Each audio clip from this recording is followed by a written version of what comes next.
Hello students, आज हम लोग ट्वेल्थ क्लास के लिए इंग्लिश का नरेशन टॉपिक पढ़ने जा रहे हैं, जिसमें आपको बताया जाएगा कि नरेशंस क्या होता है और इसके डेफिनेशंस क्या होते हैं। पहले इसका इंट्रोडक्शन क्लास होगा और नरेशन लेकर आने का मेन उद्देश्य यह है कि लॉकडाउन में बहुत सारे बच्चे की जो इंग्लिश की सिलेबस है वो पीछे होती जा रही है।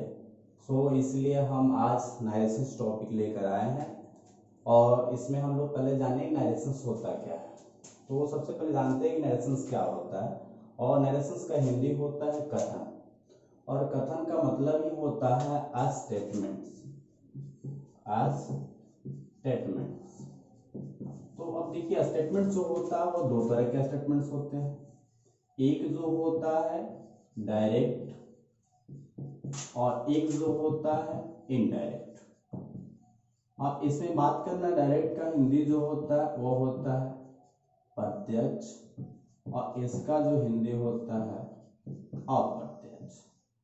तो हमको ये जानना है कि नरेशंस में जो स्टेटमेंट्स होता है वो दो तरह के स्टेटमेंट्स होता है, प्रत्यक्ष अप्रत्यक्ष। अब देखना है कि ये दोनों जो कथन है, प्रत्यक्ष कथन और अप्रत्यक्ष कथन, ये कैसे नरेशंस में प्रयोग किए जाते हैं। अर्थात हम कह सकते हैं कि डायरेक्ट प्लस इनडायरेक्ट, ये दोनों स्टेटमेंट जब मिलते हैं तो नरेशन का निर्माण होता है। अर्थात हम कह सकते हैं कि वह पद्धति जिसमें किसी वक्ता के कथन को प्रत्यक्ष और अप्रत्यक्ष रूप से व्यक्त किया जाता है,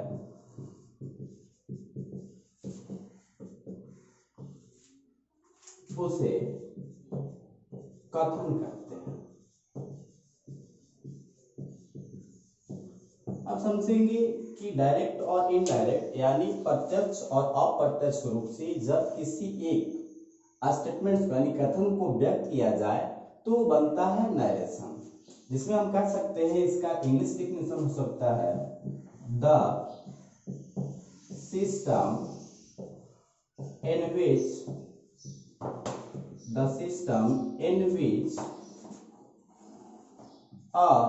a statement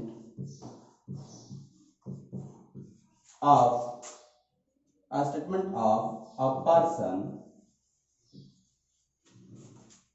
is expressed directly and indirectly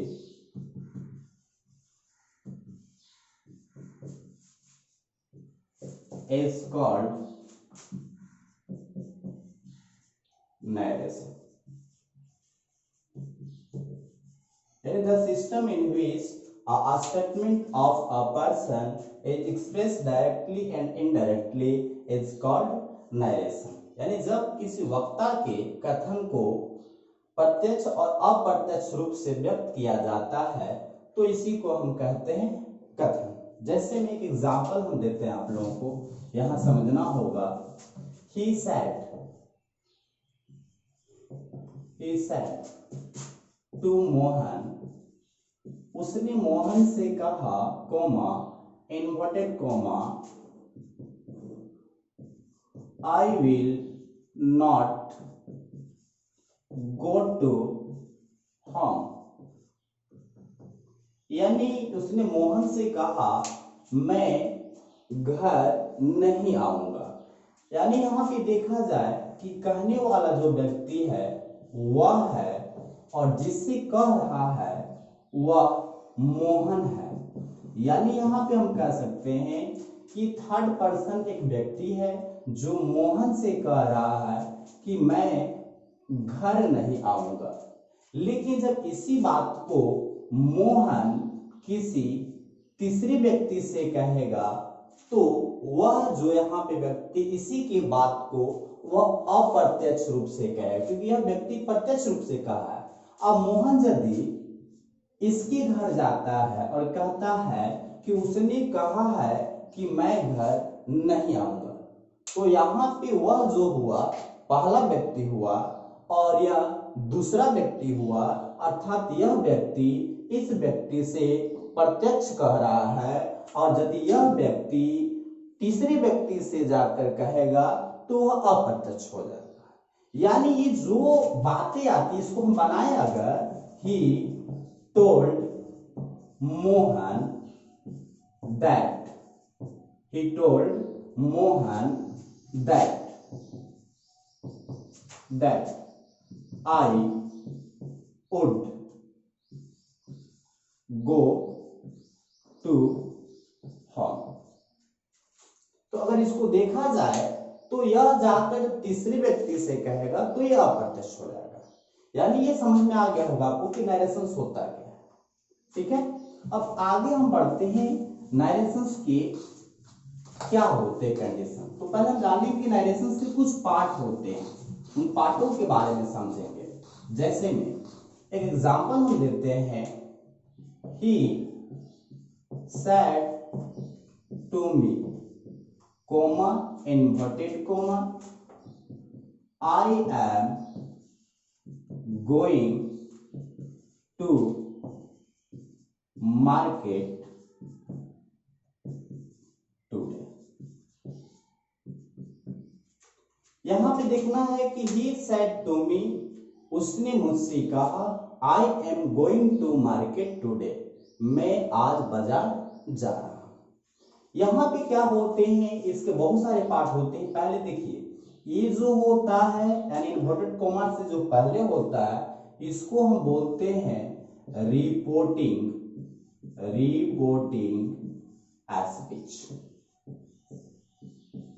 speech मतलब भी वही होता, वक्ता यानी कथन ही होता है।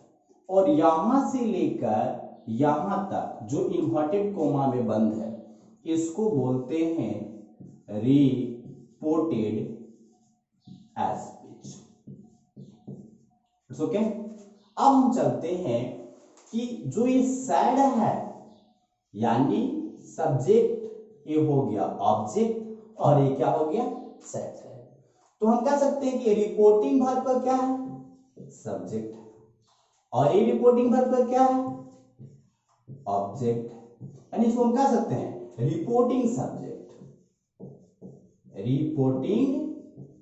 यानी रिपोर्टिंग मतलब क्या, पहले कथन बोलने वाला, और ये क्या हुआ आपका रिपोर्टिंग ऑब्जेक्ट हो सकता है। और इसको बोलते हैं रिपोर्टिंग वर्ब। क्या हो गया, रिपोर्टिंग वर्ब। इसमें ये जो होता है यहां से लेकर यहां तक जो इन्वर्टेड कॉमा होता है इसको बोलते हैं हम इन्वर्टेड क्या कॉमास। हो गया। तो यहां तक हम लोगों ने समझा कि reporting verb, reporting object, reporting subject, ये सभी मिलकर क्या बनाते हैं, रिपोर्टिंग स्पीच। ये पार्ट थे, ये किसके पार्ट थे, नरेशंस के। अब हम लोगों को इसमें ध्यान से ये देखना होगा कि आगे कैसे नरेशंस बनाया जाता है। तो नरेशन बनाने के लिए सबसे पहले हम समझेंगे आगे क्या होता है। तो नरेशन बनाने के लिए इसके दो रूल होते हैं। एक बोलते हैं पहला रूल जो होते हैं यानी rule maker rule of narration,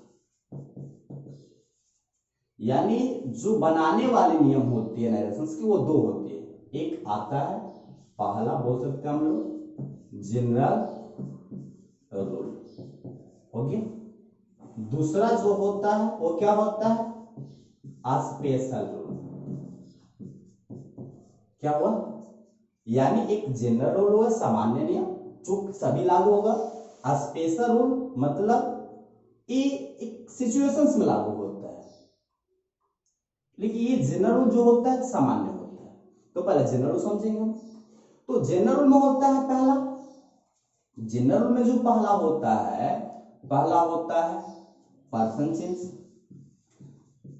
यानी यह बताया जाएगा कि पर्सन को कैसे चेंज किया जाता है। दूसरा होता है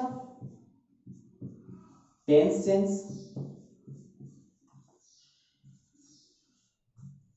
यानी टेंस को कैसे चेंज किया।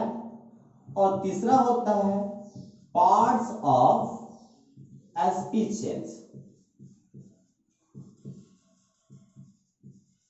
ओके, अब देखना है कि पार्ट ऑफ स्पीच चेंज कैसे करते हैं।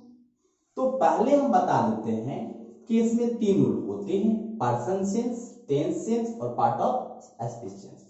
तो जो पर्सन चेंज होते हैं इनमें क्या होता है, पर्सन जो चेंज होते हैं इनमें क्या होता है कि सारी जो चेंजिंग होती है वह रिपोर्टिंग भाग के अकॉर्डिंग होता है। और चेंजिंग होती कहां है, यानी यहां पे कह सकते हैं अकॉर्डिंग टू रिपोर्टिंग भाग, अकॉर्डिंग टू रिपोर्टिंग भाग, यानी किसके अनुसार होगा, रिपोर्टिंग भाग नहीं कहते हम, रिपोर्टिंग स्पीच कहेंगे, रिपोर्टिंग स्पीच। किसमें होगा, चेंज कह सकते change in reported as speech, यानी इसका मतलब क्या हुआ, रिपोर्टेड स्पीच में चेंज होगा और किसके अनुसार होगा, रिपोर्टिंग स्पीच के अनुसार होगा, ये ध्यान रखना होगा। तो हम कह सकते हैं यहां कर लीजिए रिपोर्टिंग भाग और यहां कर लीजिए क्या मिटा देते हैं हम, रिपोर्टेड स्पीच, रिपोर्टेड स्पीच। यानी समझना होगा, रिपोर्टेड स्पीच का जो फर्स्ट पर्सन होंगे क्या होंगे, यानी फर्स्ट पर्सन प्रोनाउन क्या होंगे, फर्स्ट पर्सन, वो किसके अनुसार चेंज होंगे, सब्जेक्ट के अकॉर्डिंग, किसके अकॉर्डिंग, यानी रिपोर्टेड स्पीच में अगर फर्स्ट पर्सन प्रोनाउन कहीं भी दिखता है, चाहे किसी भी केस में दिखता है, अगर नॉमिनेटिव केस में दिखता है तो नॉमिनेटिव केस में बदलेंगे, पोसेसिव केस में दिखता है पोसेसिव केस में बदलेंगे, अगर ऑब्जेक्टिव केस में दिखता है तो ऑब्जेक्टिव केस में बदलेंगे। दूसरा जो है सेकेंड पर्सन प्रोनाउन। अब देखिए ये किसके अनुसार बदलेगा, ऑब्जेक्ट के अनुसार। वही बात, अगर nominative case nominative, possessive objective होगा ऑब्जेक्टिव। अब इसमें क्या होता है कि जो थर्ड पर्सन प्रोनाउन होंगे, थर्ड पर्सन प्रोनाउन, तो जो थर्ड पर्सन प्रोनाउन होंगे वह नो चेंज होते हैं, यानी उनमें कोई परिवर्तन नहीं होता। ये ध्यान देने जो बात है कि रिपोर्टेड स्पीच में बदलेगा, किसके अनुसार बदलेगा, रिपोर्टिंग स्पीच के अनुसार, हम सो सॉरी यहां पे रिपोर्टिंग स्पीच के अनुसार। तो फर्स्ट पर्सन प्रोनाउन सब्जेक्ट के अनुसार, सेकंड पर्सन प्रोनाउन ऑब्जेक्ट के अनुसार और third person pronoun no change. ये कौन सा रूल रहा, पहला पर्सन चेंज। अब आते हैं हम लोग टेंस चेंज में, तो इसको मिटाते हैं। अब जो चल रहा है हम लोग दूसरा जो रूल्स है tense change.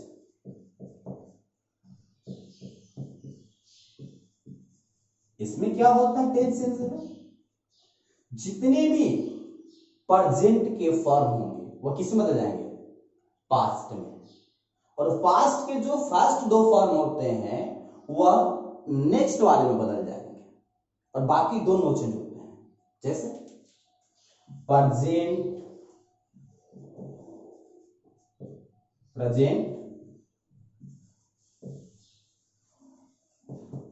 Indefinite, indefinite tense किस में बदलेगा, ये किस में बदलेगा, पास्ट इंडेफिनिट टेंस हो गया। उसी प्रकार प्रेजेंट कौन सा, कंटिन्यूअस किस में बदल जाएगा, पास्ट कंटिन्यूअस हो गया। यानी हम कह सकते हैं यहां पे पास्ट कंटिन्यूअस शॉर्ट फॉर्म लिख रहे हैं, फिर क्या हो जाएगा, प्रेजेंट परफेक्ट किस में बदल जाएगा, पास्ट परफेक्ट में। अब प्रेजेंट परफेक्ट कंटिन्यूअस किस में बदलेगा, पास्ट परफेक्ट कंटिन्यूअस। जो पास्ट इंडेफिनिट होता है वह बदलता है पास्ट किसमें, पास्ट किस में बदलेगा, पास्ट परफेक्ट में, और पास्ट कंटिन्यूअस किस में बदलेगा, पास्ट परफेक्ट कंटिन्यूअस में। और आगे जो ये होते हैं कि पास्ट परफेक्ट और पास्ट परफेक्ट कंटिन्यूअस, ये दोनों जो होते हैं वो क्या होते हैं, नो चेंज। क्लियर हुआ। तो ये टेंस रहा। और आप कुछ मॉडल वर्ब भी होते हैं। सो मॉडल वर्ब किसमें बदलते हैं, तो मॉडल वर्ब के लिए हम लोग आएंगे, देखेंगे ध्यान से। जैसे मॉडल वर्ब की बात करें हम तो जो शैल होता है वह शुड में बदलता है, विल होता है वुड में बदलता है, मे होता है माइट में बदलता है,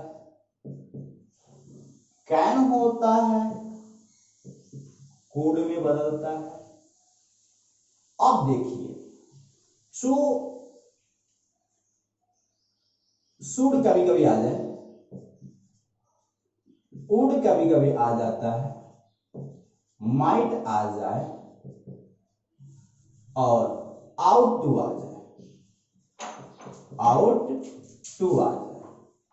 ठीक है, शुड हो गया, वुड हो गया, माइट हो गया, कुड आ जाए, तो ये सभी क्या होते हैं, नो चेंज, यानी इनमें कोई बदलाव नहीं होता है। ये किसका रहा, टेंस का। अब हम लोग जो पढ़ने वाले थर्ड रूल, थर्ड रूल क्या था, थर्ड रूल क्या था, पार्ट ऑफ एक्सप्रेशंस, ठीक ना। तो ये हम लोग नेक्स्ट वीडियो में पढ़ेंगे, जो आगे आपको क्या किया जाएगा, बताया जाएगा।